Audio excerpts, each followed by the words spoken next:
Hello friends, તો આજે આપણે જાણીશું કે તમારા નામ પર કેટલા સિમ કાર્ડ ચાલુ છે, કેટલા એક્ટિવ છે તે કેવી રીતે જાણી શકાય.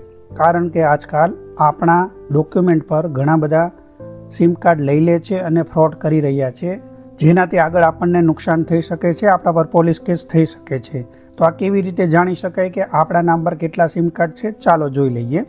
સૌથી પહેલાં તમારે પ્લે સ્ટોરમાં જવાનું છે. ત્યાં તમારે એક એપ્લિકેશન સરકારની જ છે તે ડાઉનલોડ કરવાની છે.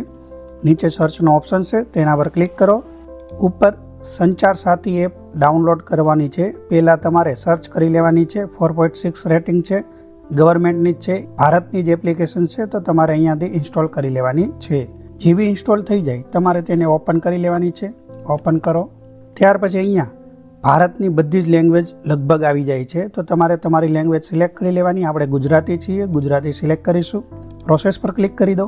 પ્યોર ગુજરાતીમાં અહીંયા ઘણી બધી વસ્તુઓ આવે છે, પરંતુ આપણે અત્યારે ખાલી જોઈશું કે તમારા નામ પર કેટલા સિમ કાર્ડ છે તે કેવી રીતે ચેક કરવું. તો અહીંયા જોઈ શકો છો, તમારા નામે મોબાઈલ જોડાણ જાણો, તો તેના પર ક્લિક કરો. ત્યાર પછી અન્વેષણ પર ક્લિક કરી દો.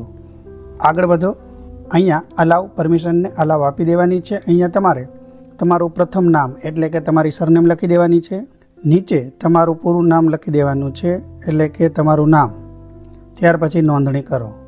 અહીંયા શું છે કે મારી પાસે જે નંબર છે એ આમાં જે સિમ કાર્ડ છે એ બીજાનું છે, મતલબ બીજા નામથી છે, તો તેના કારણે અહીંયા અસફળ થઈ ગયું છે. પણ તમારે ડાયરેક્ટ ઓટોમેટિક સફળ થઈ જશે, એક SMS આવીને સફળ થઈ જશે. ત્યાર પછી નોંધણી કરો, તેના પર ક્લિક કરી દેવાનું છે. આ રીતે એક મેસેજ જશે. આમાં તમારે ધ્યાન રાખવાનું છે કે જે મોબાઈલ નંબર રજિસ્ટર હોય તેમાંથી જ આ થશે. આધાર કાર્ડ સાથે લિંક હશે જે નંબર, તેમાં થશે. જો અહીંયા મારો મેસેજ વહી ગયો છે અને અહીંયા થઈ ગયો છે. આગળના ફોનમાં નહોતું થતું, કારણ કે તે ફોનમાં મારો નંબર નથી, બીજા નામથી તેમાં નંબર છે. હવે અહીંયા જોઈ શકો છો, ફરીવાર ત્રીજો ઓપ્શન છે તમારા નામે મોબાઈલ જોડાણ જાણો, તેના પર ક્લિક કરો. અહીંયા જોઈ શકો છો, અત્યારે મારા નામે એક જ મોબાઈલ નંબર નોંધાયેલ છે.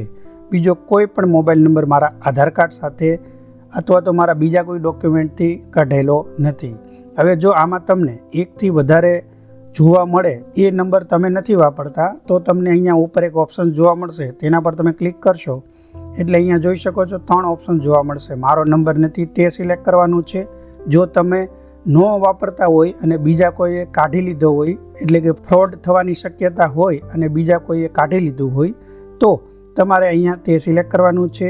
બીજો ઓપ્શન જોઈ શકો છો, જરૂરી નથી, એટલે કે તમારે જરૂર ના હોય અને પહેલાં ગમે ત્યારે લીધો હોય, હવે એ સિમ કાર્ડનો ઉપયોગ ના કરતા હોય, તો એ સિલેક્ટ કરીને તમે ઠીક છે કરી શકો છો. અને જરૂરી છે એટલે કે જો ચાલુ હોય તેવું, તો અહીંયા હું તમને બતાવી દઉં. ઠીક છે.